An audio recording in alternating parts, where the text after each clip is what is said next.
Good afternoon and welcome to our webinar, MACRA for Psychologists, How Medicare Payments Will Change. This webinar is brought to you by the APA Practice Organization.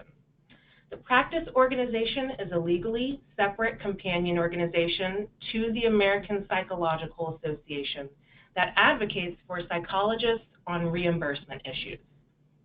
I'm Jewel Edwards-Ashman, and I'll be moderating today's webinar. And I'm here with our presenter, Diane Padula. Diane is the Director of Regulatory Affairs at the Practice Organization, and she's also an expert on Medicare and the Medicare Access and CHIP Reauthorization Act, also known as MACRA. Before Diane starts her presentation, I just want to cover a few logistics. Everyone is going to be in listen-only mode. So if you have a question, please type it into the chat box. You can also email your question to practice@apa.org. Diane will be responding to those questions and also maybe a few questions that were submitted in advance. Please note that this webinar is being recorded, so we will email you a link to the recording within 7 to 10 business days. So now I'm going to turn things over to Diane.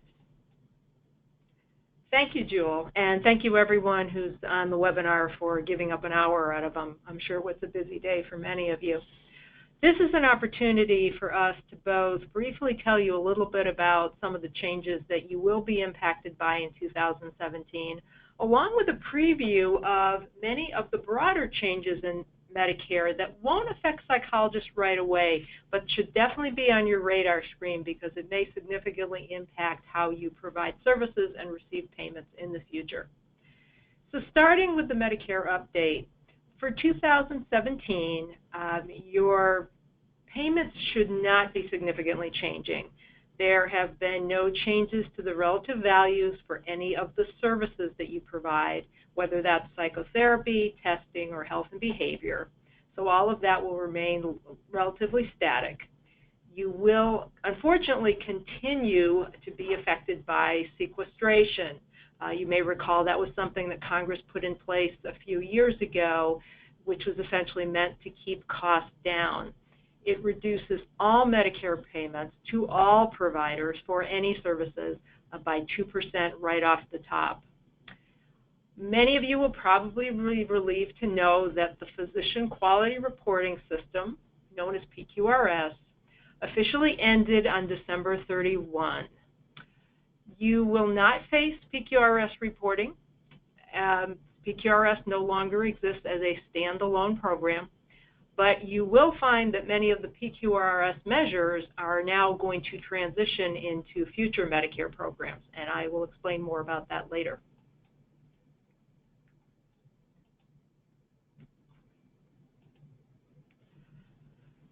PQRS has not entirely gone away because if you recall, for those of you who have been reporting under this program, the data is always running 2 years behind your payments.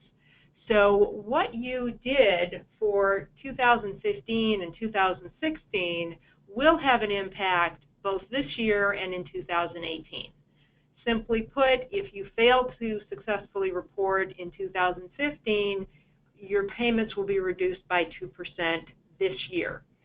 If you fail to report for 2016, you will see a 2% reduction in 2018.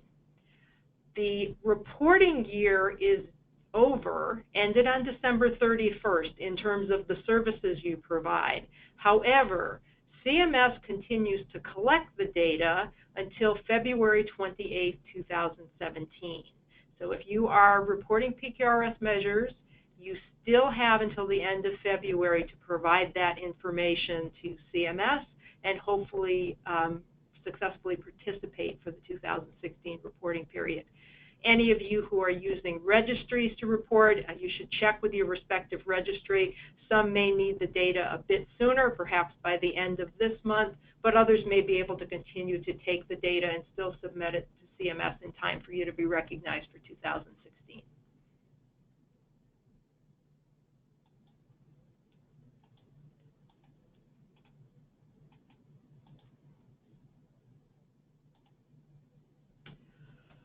This may sound like a slightly strange thing to bring up on a webinar about Medicare payments, but it is something that we do like to make members aware of simply because we've received so many questions about it over the past few years.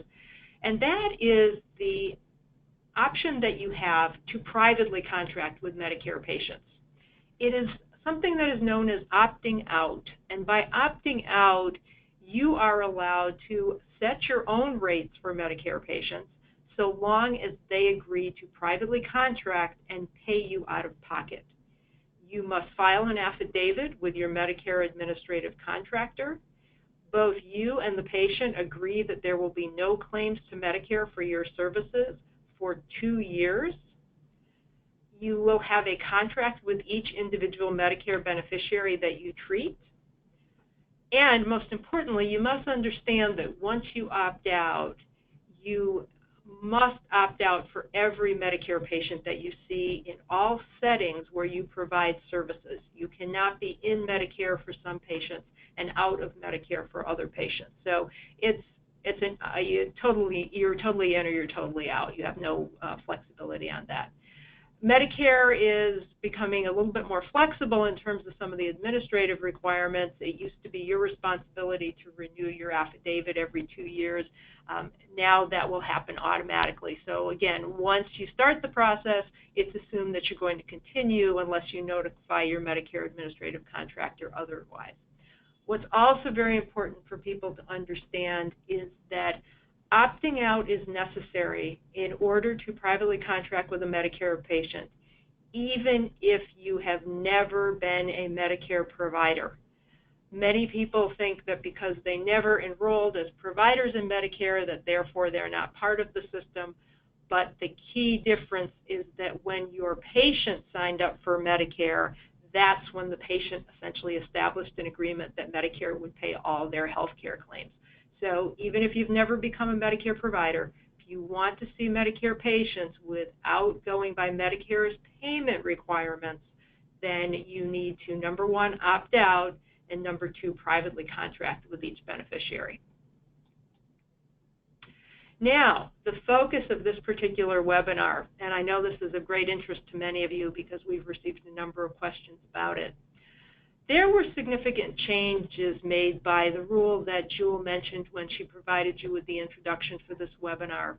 The Medicare Access and CHIP Reauthorization Act of 2015, shorthand MACRA, made significant changes by repealing a factor that used to be known as the sustainable growth rate. We commonly called it the SGR. Most of you have probably heard us talk about it in relation to the potential cuts that it threatened your payments with every year. For many years, APAPO and almost every other healthcare society in town would lobby Congress to block the SGR cut because it represented the risk of providers losing sometimes as much as double digits in terms of the percentage of cuts they would have received to their payments. In a sense, it was like a credit card debt that wouldn't go away. Congress would block it. The amount that was owed would simply roll over to the next year until it just kept getting bigger and bigger and bigger. Finally, under MACRA, Congress made the decision to repeal this formula, but it did not want to totally walk away from the idea of having mechanisms to try to control Medicare costs. And so in its place, MACRA instituted the Quality Payment Program. The Quality Payment Program is designed to reward value rather than volume. Most of Medicare to date has been largely a fee-for-service program. Services are provided, Medicare pays for them. The more services that are provided, the more Medicare pays that particular provider or group of providers. Medicare now wants to head in the direction of greater emphasis on quality and greater emphasis on cost savings. For those of you who really like to dig through the details, you can go to www.qpp.cms.gov. You will see what the Centers for Medicare and Medicaid Services have for you to read on this fascinating program. There are many, many different components to them. We are going to give you an overview of those components today, but for those of you that really like to pursue detail, you can definitely find it by going to this website. There's two payment models that have been introduced under MACRA, and the most important one for you to be aware of right now is the Merit-Based Incentive Program, or we call it MIPS.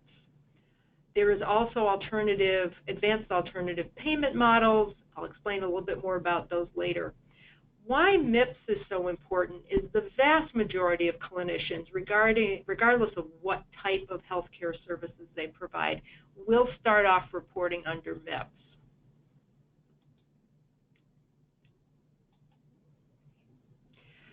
MIPS combines three former payment programs that were available through Medicare. PQRS, which I spoke of earlier, something known as the value-based payment modifier, and the electronic health record incentives. Now, these last two may sound very unfamiliar to many of you, and that's simply because psychologists were not involved in those particular programs. EHR incentives, although APAPO lobbied Congress for many years for new laws that would add psychologists to these incentives. Unfortunately, we were never able to get that football over the goal line. So you will see that there are some components to the new program that you have not had experience with, and that CMS will need to make some adjustments for when we reach the point that psychologists are reporting under MIPS. You will find, for those of you who did previously report under PQRS, that most of the quality measures in MIPS are identical to the PQRS measures. A number of them were simply transitioned from one program to the other. Some have had some modest adjustments made to them, but if you've done PQRS before, then the quality component of MIPS is going to look very familiar to you. What's really different about MIPS is the way the payment structure is going to be impacted. MIPS is going to offer higher rewards for what it views as quality services. The challenge is that it's also going to represent higher risks for those that do not demonstrate that they are providing quality services at least reasonable cost.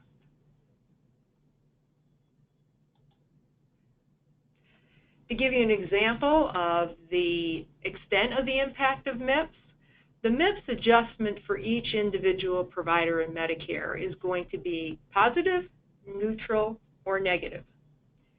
For 2019, it could be a positive or a negative 4%. For 2020, it rises to 5%. For 21, up to 7%. And for 2022 and on, we're talking a difference of potentially earning 9% more for all of your services, or potentially losing 9% more on your payments. The MIPS program does have the opportunity for additional bonuses, and that's on top of these figures that I've just given you, for what is considered superior performance.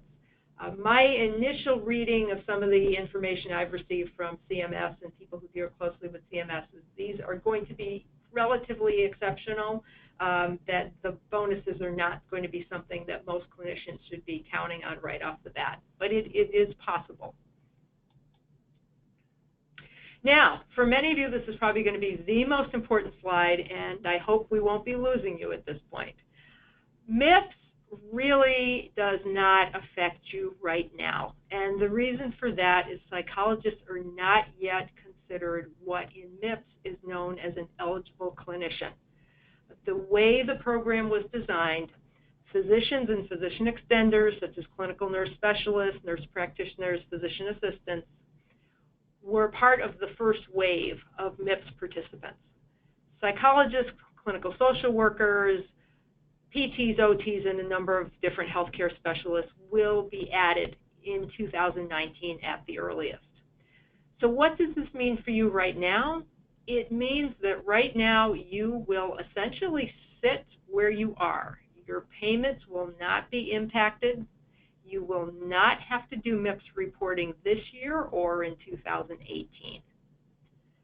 That in turn means that Although if you remember what I talked about a few minutes ago, you may still have some PQRS penalties out there if you did not report on 2015 or 2016 measures. What's happening with MIPS is not going to impact your payments. It can't until you're fully into the program and actually reporting under the program. So for psychologists, the earliest year in which there would be any impact from MIPS on their payments would not be until 2021.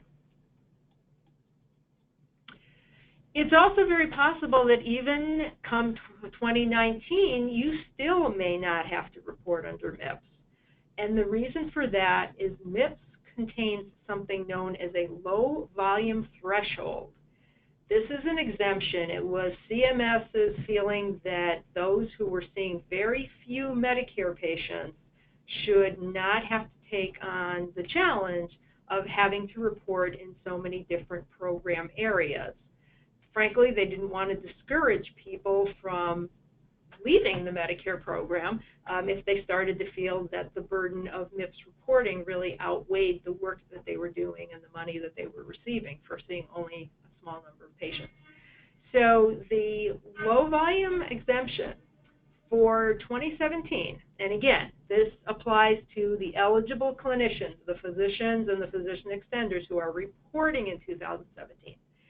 If they see 100 or fewer Medicare patients, or they have 30,000 or less in Medicare allowed charges, then they are not required to report under MIPS. This low volume threshold is expected to change over time. CMS has already indicated that it wants to bring more clinicians into the program, not keep them out of the program, because it wants them to also have the opportunity to earn some of those positive incentives and bonuses that I talked about earlier. So if the low volume threshold changes, it's our expectation that the number of patients may be lowered and or the amount of Medicare allowed charges may be lowered.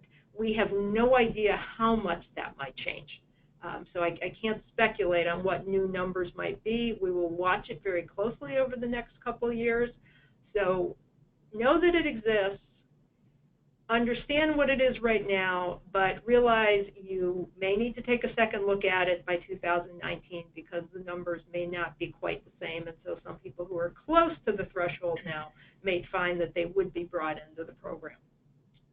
There is also an exemption for all first-year providers, so anyone who's in Medicare for the very first time is not expected to report under MIPS. It's giving somebody a chance to kind of get used to the Medicare program in general before they have to take on these various reporting requirements.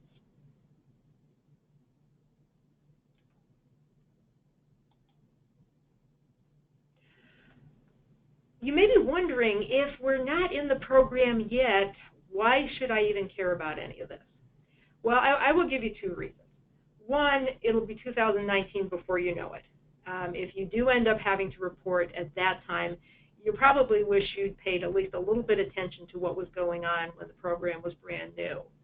We also see this is a bit of a first run for the doctors, nurses, and others who are part of the program.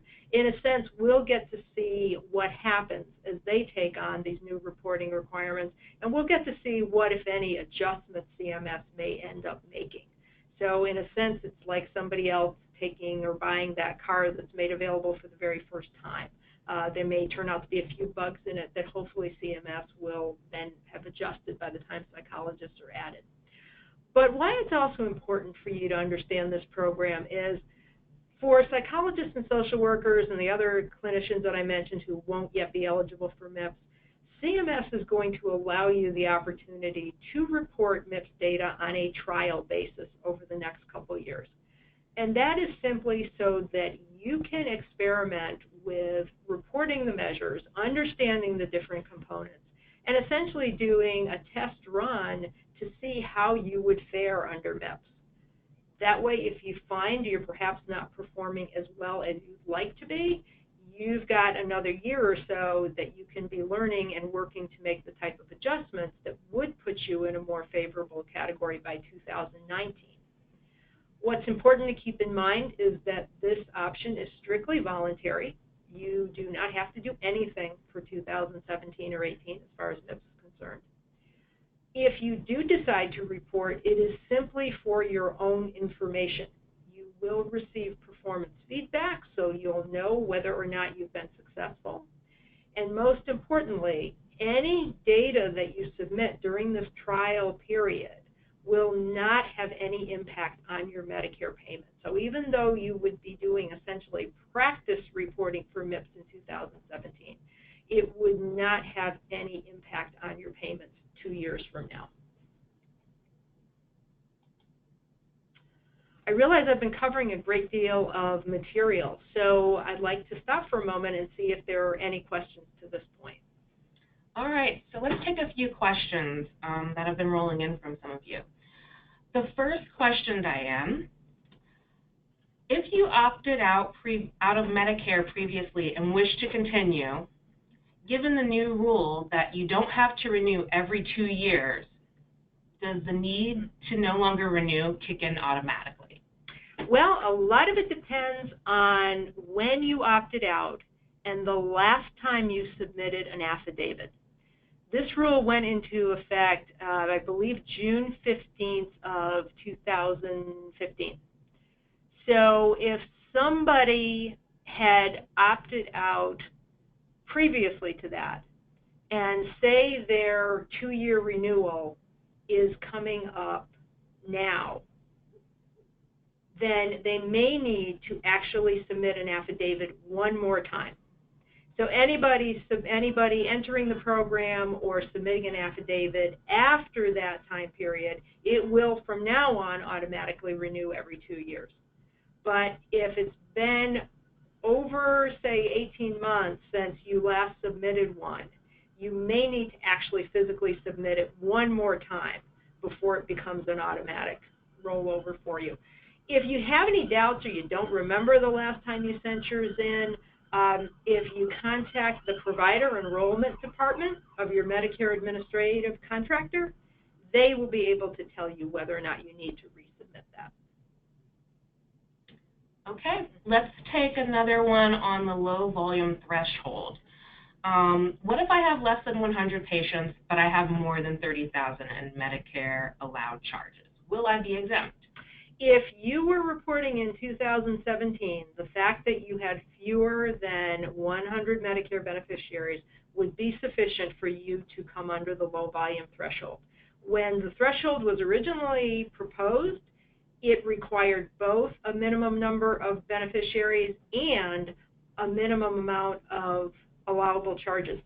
APAPO and many other healthcare organizations commented to CMS that we felt the requirements should be bifurcated, and CMS agreed, and so now you just have to meet one of those two standards. You don't have to meet both of them. We also got a couple on PQRS. Is there a low volume threshold exemption for PQRS? Unfortunately, no, there has never been a low volume threshold for PQRS. If you're seeing Medicare beneficiaries, you're expected to report PQRS measures to the best of your ability. Do we need to be collecting PQRS data this year? You do for the 2016 calendar year. Any services that you provided in calendar year 2016 still come under the old PQRS program. That ended December 31, so there is no new PQRS reporting for 2017. PQRS, basically, all the measures now sit in the MIPS program. Okay, and let's just take one more before we get back to the presentation. Does the low volume threshold include claims when Medicare is secondary or third level insurance? That is a great question, and it's one that I'm going to take a little closer look at, but essentially my reading of it is that it's anything that's considered a Medicare allowable charge. Okay. Well, we will have additional Q&A coming up, so keep sending in those questions. We're really trying to get to all of them. Okay. Now we get to the fun part. We get to play with some numbers here. And let me walk you through this because the chart may look just a little bit confusing where you see things in brackets. The way MIPS will work is that every clinician will have a composite score. And that composite score is what is used by CMS to determine whether the adjustment is positive, neutral, meaning it's just exactly what the service would normally be paid, or positive, meaning you get some extra. You have the quality category. You have the advancing care information category, which is really what used to be the AHR incentives. You have clinical practice improvement activities, which I'll talk a little bit more about later, and you have resource use. And resource use really is the cost category.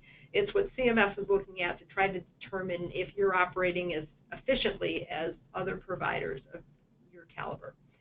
Now, why I have things in brackets here and why you see 2017 over on the far right-hand side of the screen. Originally, quality was to represent 50%, 25% for advancing care information, 15% for clinical practice, and 10% for the cost category. CMS has since then decided that it is not going to use the cost category or the resource use category as part of determining the composite score. So in a sense, everybody reporting in 2017 is going to get a pass on that last category. But you still have to come out with 100%. So what CMS has done is it has reweighted the quality category. So for 2017, quality will count for 60%. Resource use will not count at all. We anticipate that going forward in 2018 and beyond, it will be back to the original calculation where quality will be 50% and resource use will be 10%. Those categories could change over time. We would expect to see some adjustments by CMS as the program progresses.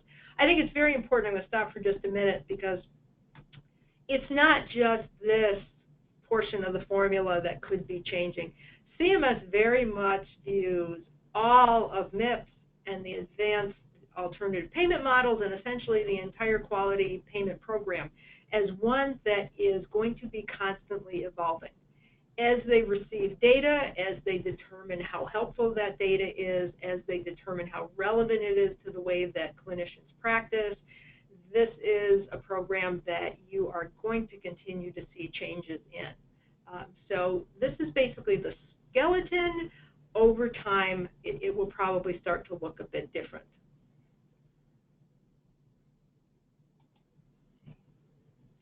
There's a few different ways that people will participate in MIPS. You can certainly participate as simply an individual clinician using your National Provider Identification Number. There is also the opportunity for groups to report using their taxpayer identification numbers. The main thing to keep in mind if you're considering doing reporting as a group is that once you go in that direction, then you have to report that way for all of the different components that make up the composite score.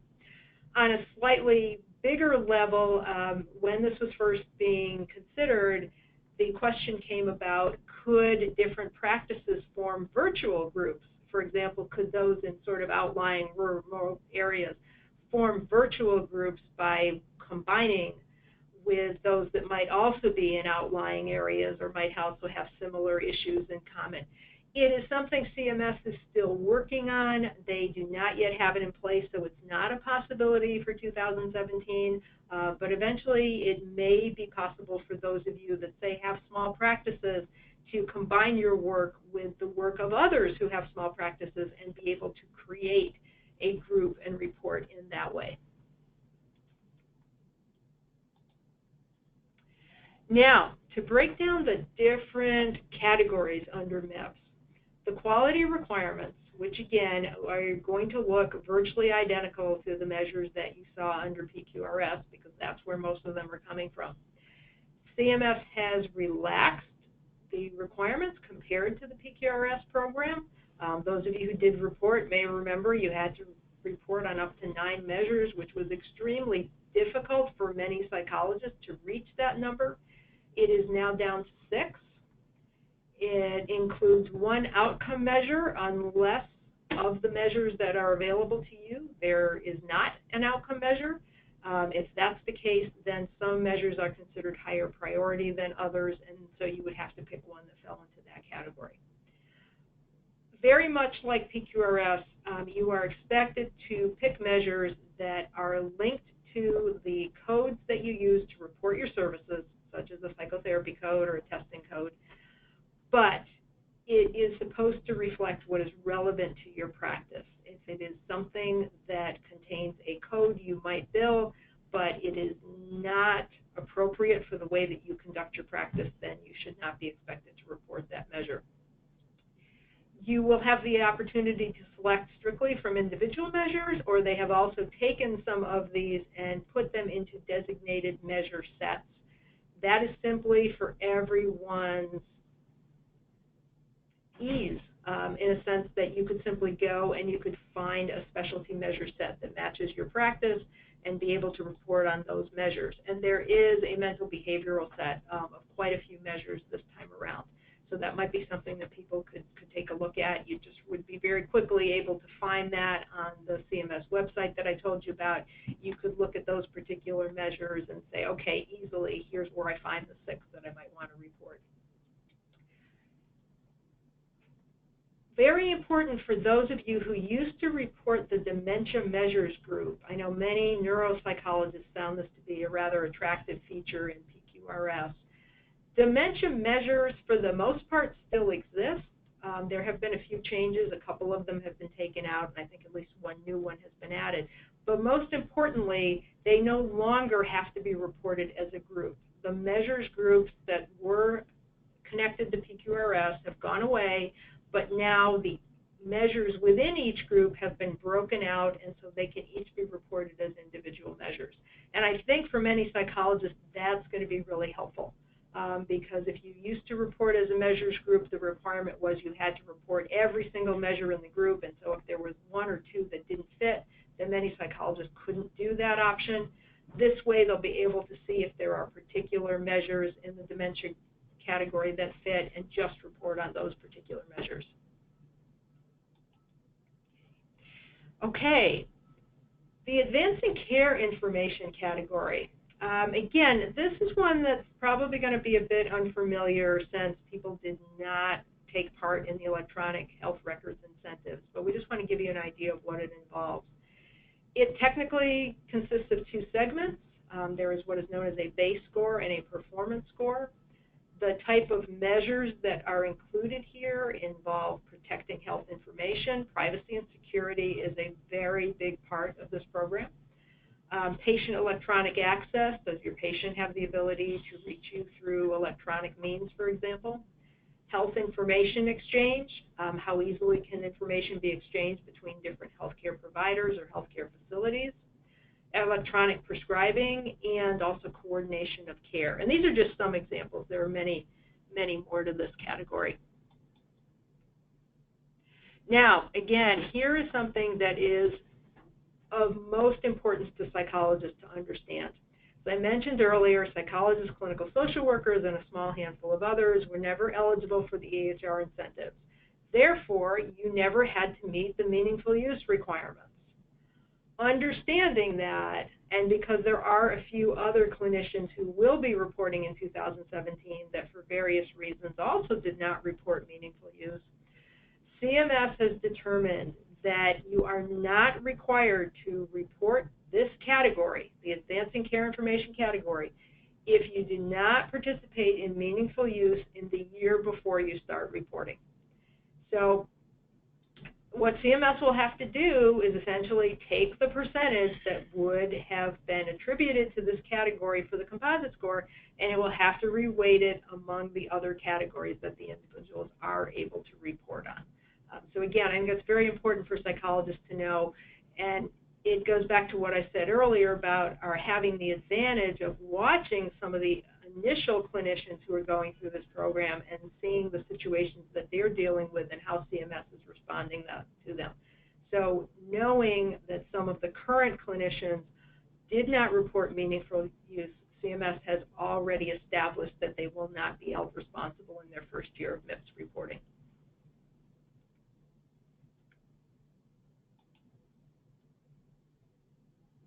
Clinical practice improvement activities. This is something that's probably going to fit in very well for psychologists when they're eventually reporting under MIPS, because there's a number of different areas that it includes: care coordination, shared decision-making, expanding practice access. These are just some examples. There's also some that are really very similar to some of the PQRS measures as well. So it's things like monitoring for tobacco use, alcohol use, and a number of other different activities. There is a designated mental and behavioral health activities set, so people will be able to go directly and see at least a handful of these activities that are designed with mental and behavioral health in mind. CMS has said that the integration of mental and behavioral health is a major consideration for them going forward. So this is one of the areas that they wanted to emphasize as part as improving clinical practice activities. Activities in this category are weighted. They have different points depending upon whether they're considered a medium or a high category. And as you can see from this next slide, we'll show you how that factors into the final composite score. You have to receive 60 points in this category. You can take any combination you like of medium and high rated activities. So someone could take, for example, 3 high rated activities and they're done. Somebody else could take 6 different medium activities and they're done. CMS does not care which ones you select or how you go about reaching this total of 60 as long as you do it. But again, the good news is at least they really have taken a dedicated look at the options for mental and behavioral health, and we have a number of activities that have been designated just in this area. So I mentioned before, the last category for resource use or cost won't be counted for 2017 in terms of determining the composite score. What's important to know about it once it is part of the final score is that you actually don't have to physically do any reporting in this category. CMS will use the data from the claims that you submit to come up with this information for each individual provider. It will compare resources for similar care episodes. This is one of the reasons that CMS is starting with physicians and physician extenders the first time around, because what they have in common is that they all bill evaluation and management codes. So that is largely what CMS will probably be looking at for these individuals to determine the various scores for the categories, and in particular resource use and cost, because they can look at similar billing for the same E&M codes across these different providers that are now in the program. This category also can be risk adjusted. So if somebody has a practice where they're dealing, for example, with especially critical or high risk patients, that can be taken into consideration. Several different ways that MIPS can be reported. Through claims, people can still do it through individual claims if they wish. It can be done through a registry. The APAPO PQRS Pro registry will be able to do MIPS reporting, both for people who are eligible clinicians in 2017 and actually are required to report, but also for psychologists or social workers or any others who may simply wish to take advantage of the opportunity to do the reporting on the trial basis. It is also possible to report MIPS through certified electronic health records and what are known as qualified clinical data registries. Now, I want to clarify on this next screen, when I talk about what's happening in 2017, I'm talking about the people who are required to be reporting, the physicians, physician extenders. It gives you an idea of what their options will be. Essentially, they can ignore the program and not report anything, in which case in 2019 they'll see a 4% cut in all of their Medicare payments. They can submit a very small amount of data and avoid the cut, but not be eligible for any positive adjustments.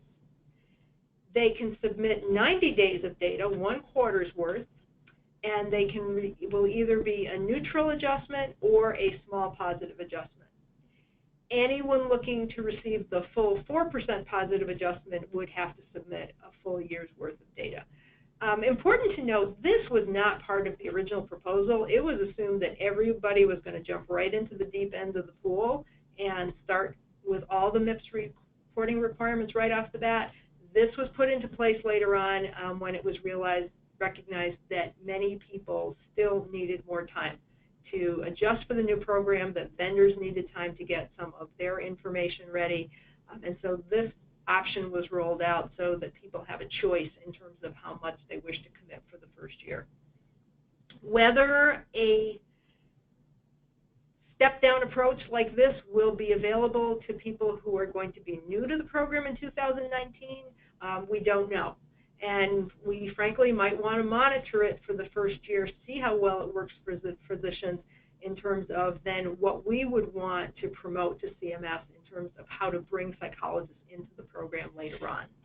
So the more successful this is, the more likely we would have the opportunity to say, this is what we would like as well. We want psychologists, perhaps social workers, to be treated the same way. Or on the flip side, if we see physicians and physician extenders having problems with some of these options, then we would probably want to suggest something totally different. Now, moving along, as I said, most of the webinar is devoted to the discussion of MIPS, and that's simply because that's where we assume psychologists will be in a few years, and that's where CMS is anticipating that the vast majority of clinicians are going to be. Advanced alternative payment models are slightly different.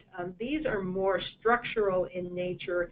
In order to be an advanced APM and receive the incentives that they are eligible for, you have to first be an alternative payment model. And quite frankly, for psychologists, the option to simply create an alternative payment model is not very likely.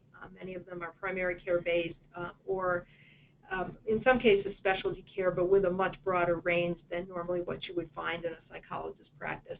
So for those who are in these type of arrangements, they take on more risk based on the patient outcome, but in turn, if successful, they will have higher rewards with fewer specific reporting requirements.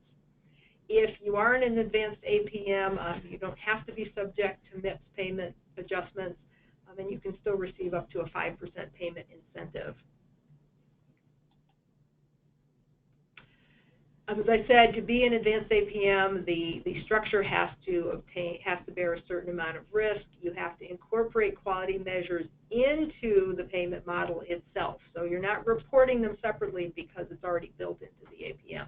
And most importantly, one of the areas that can be an obstacle for psychologists, you have to be using certified electronic health technology. Some examples of APMs, they're the type of structures that you've heard about in a number of different situations over the years. They're some of the various cost-saving models that CMS has been trying to demonstrate and work with for quite some time now, such as ACOs, patient-centered medical homes, several of the Medicare shared savings program, and some demonstration models that use things like bundled payments. The types of entities that can be in APM are actually very restricted. You have to meet certain requirements that are spelled out in statute. So it's not like you can just go out and decide you're going to create your own individual model. I'm going to talk about this just briefly. Again, it's not really something that most psychologists are going to be concerned about, but so-called qualifying participants, these are clinicians who are working through APMs, have a certain percentage of their payments or patients going through the advanced APM. They are exempt from MIPS. They receive the 5% incentive that I talked about for a number of years, all the way from 2019 through 2024. There are various stages. You can be at partial QP status, and that simply means that you can opt out of MIPS, but in turn you don't receive any incentive payment. So you're sort of sitting in the middle. You haven't quite gotten to QP status yet where you can receive the incentive. If you fail to achieve any level of QP status, but you are in an APM, then you've got even a bit more of a challenge because essentially you would default back to MIPS. So if you are not reaching that level, although you're part of an advanced alternative payment model, then you're still going to be required to report under MIPS because they still want to see that you're actually providing the type of quality and cost savings that they anticipate from these programs. All right, so we have hit the question and answer section of the program. Okay, everyone, let's get to it. We've got a lot of questions on the low volume threshold. Okay. So let's start with our first one. All right, we are a small psychologist office seeing less than 100 Medicare patients. Are we exempt from MIPS? Again, keep in mind that right now you're not in MIPS at all. The earliest as a psychologist that you will be in MIPS would be 2019. For the low volume threshold for 2017, if you're treating 100 or fewer, it actually can go up to the number 100, 100 or fewer Medicare patients, then you would be exempt from MIPS. We just don't know today what that threshold is going to be by 2019. So if you are below the low volume threshold category, will there be a reporting requirement for that fact? That is, will Medicare require that you report being in the low volume threshold? Well, keep in mind, the adjustments for MIPS, the same way they were for PQRS, are always relying on 2-year-old data. So let's say it's 2019, and you have fewer than you have 100 or fewer Medicare patients in 2019. Then the earliest anything in MIPS would impact your payments would be 2021.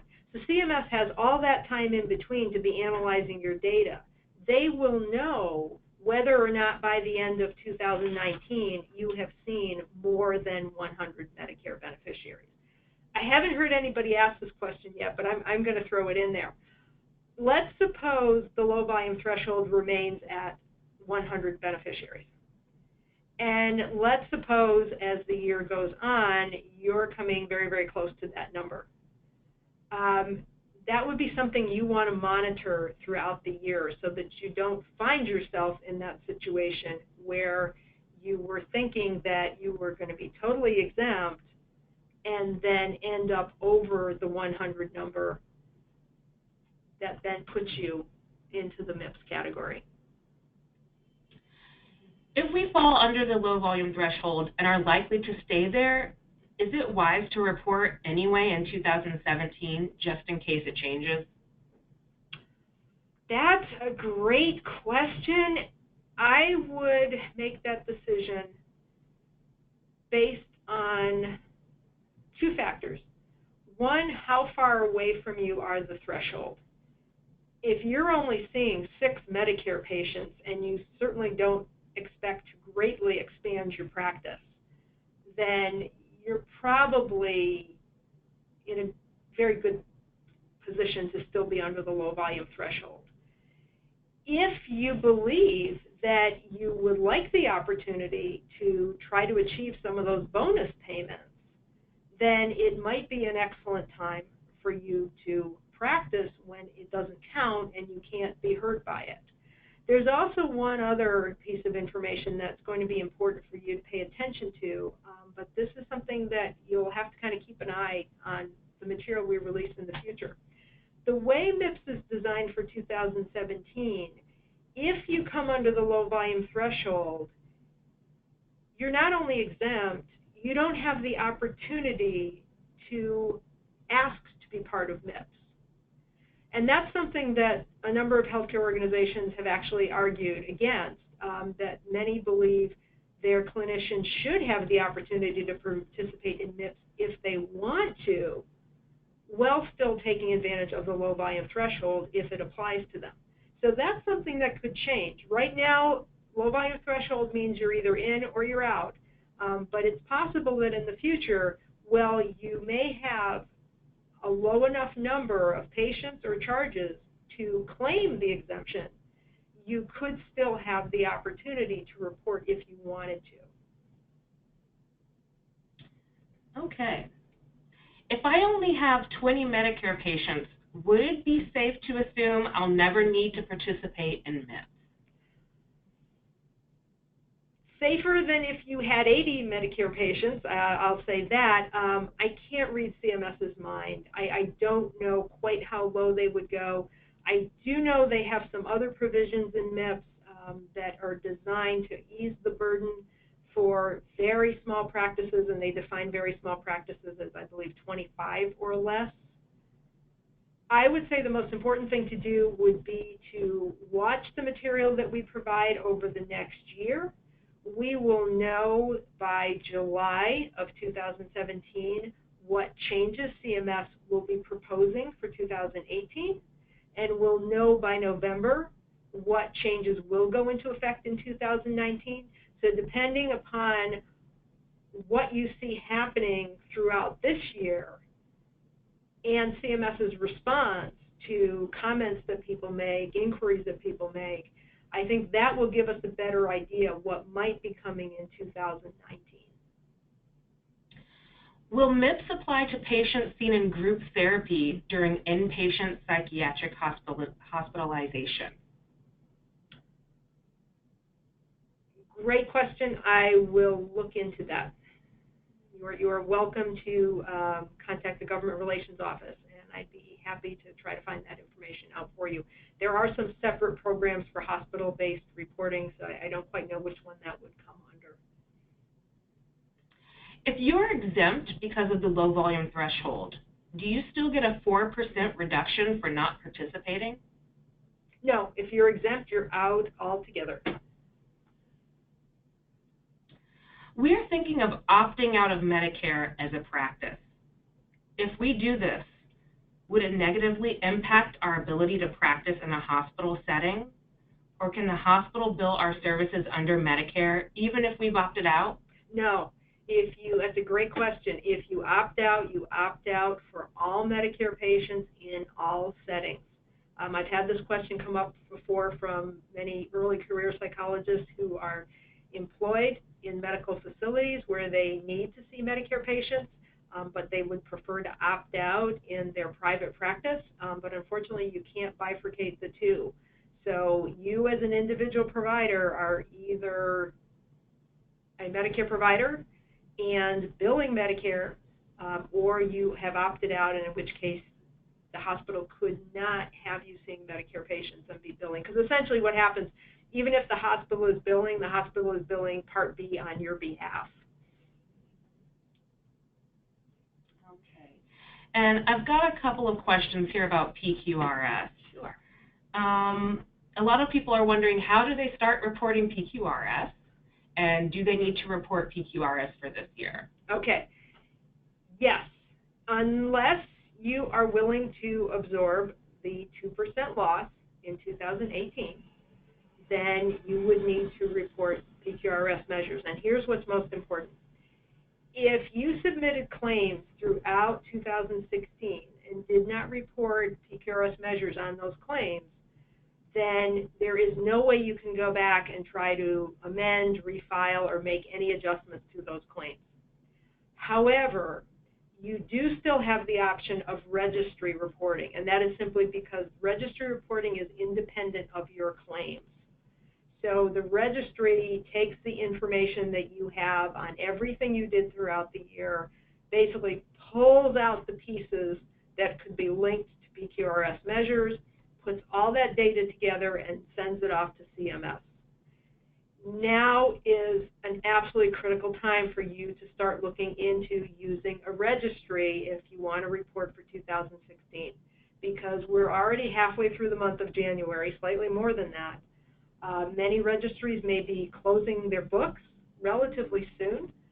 They will need to take all the participants they already have and make sure that they're prepared to get their information to CMS within another month or so. So if you're at all considering it, as I mentioned, we do have one APAPO PQRS Pro, which is still signing up new participants and can take your information most likely through mid-February, if not the end of February.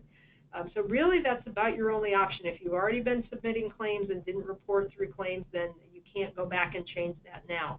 But the registry still has another roughly month and a half when it can be gathering information and sending it off to CMS for you. And so we'll take one more question, and this question is, if I register with PQRS now, will I be enrolled in, well, they say MACRA, but will they be enrolled in MIPS, or Is there any advantage to enrolling with PQRS now? Well, again, understand, and I hope I'm interpreting this correctly when you talk about enrolling in PQRS.